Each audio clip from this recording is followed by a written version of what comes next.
I had a feeling I'd be making this video sooner or later, but for Jesus sake, after the shit show I witnessed a few days back, I gotta put some shit out there. In case you didn't know, I'm a big fan of the Toronto Maple Leafs. It's a mortal fucking sin, I know, it's a real struggle, but up to this point I managed to survive it all. Years of shit goalies, Game 7 L's and Stanley Cup dreams being tossed out the fucking window. I was wearing a Leafs blanket before I was even baptized, so I'm stuck with this team for life. I loves them to death too, but it's like I'm trying to turn a whore into a housewife here. Great action when you needs it, but they just keeps disappointing you when it matters the most. So what happened the other day?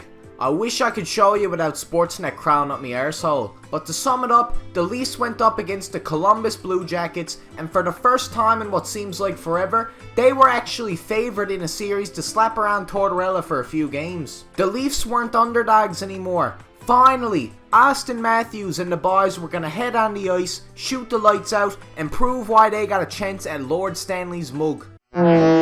Off to a great start, I gotta say. Game 1 was a boring shit show, and Columbus fucked Toronto over bad. Their blue line was retarded, and a decent goal on Anderson sealed it. Wasted a cabin trip for this game, bah. I'm still poisoned over it. After getting shit on in game 1, me buddy Matthews realised that he had to fuck his back over some more by doing his best to carry the team once again. Him and some other deadly players led the Leafs to a 3-0 win in game 2, and believe it or not, I actually thought that the Leafs were in the clear at this point. What a fucking idiot I must have been. A shit game 1 isn't a big deal, but blowing a fucking 3-goal lead in game 3 definitely is. Now before I takes a shit on the Toronto Maple Leafs defense, I gotta point out that their best defenseman was injured in game 2 off of a shitty cross-check from Dubois.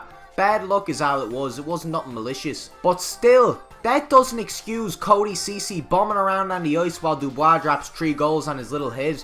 Horrible defense, bah. Worst I've seen in a while. The next game was even more retarded, men. It looked like another Leafs loss. Nothing new and nothing important to complain about. Just going through the motions, as they says. But out of fucking nowhere, Austin Matthews, my main man, decides to go apeshit. And somehow the Leafs overcame the odds, all of the fucking odds, all the fucking arseholes, and took game 4 in a fucking deadly old game, man. It was nuts. Now yes, man, I thought the game was sick, but I'm gonna be honest with you.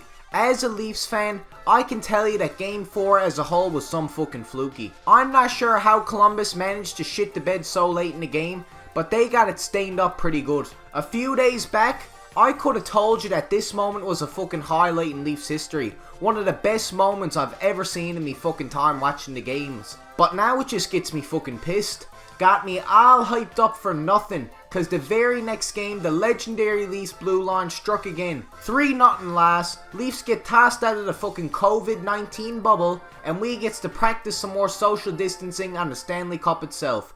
Pros at that since 1967.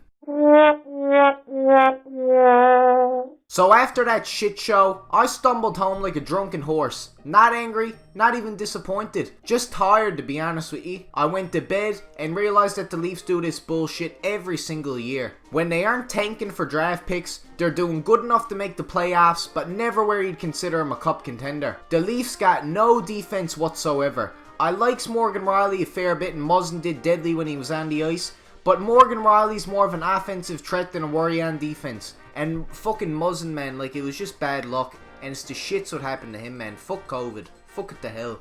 But for Jesus' sake, every year the Leafs defense shits the bed every fucking time the Leafs try and hold the lead. Like, it's honestly a joke at this point, and I don't blame people for making fun of the fucking fans. Like, I'd be doing the same thing. Big bully I am too. But anyways, ignoring all that, let's just put myself in this big old power fantasy. Let's just say I were Kyle Dubas right now. A few $1 million richer, a bit wider, and probably funnier than the goofball I am now. What would I do with the Toronto Maple Leafs?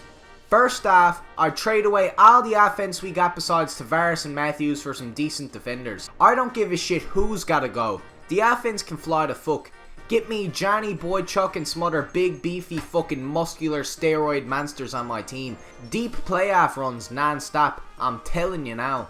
After that, I'd move back into the Maple Leaf Gardens just because I ain't about that corporate lifestyle. Fuck the Scotiabank Arena, fuck all the banksmen. And we'd give out jerseys on the streets for free. preferably in the Chinatown district of Toronto. Gotta help those boys out. After all this, there'd be a pretty decent chance that Bettman would wrap me head on a fucking silver platter. Naturally, I'd sell the team after one of them Chinese spyware companies, and I'd move to Montana for some peace and quiet.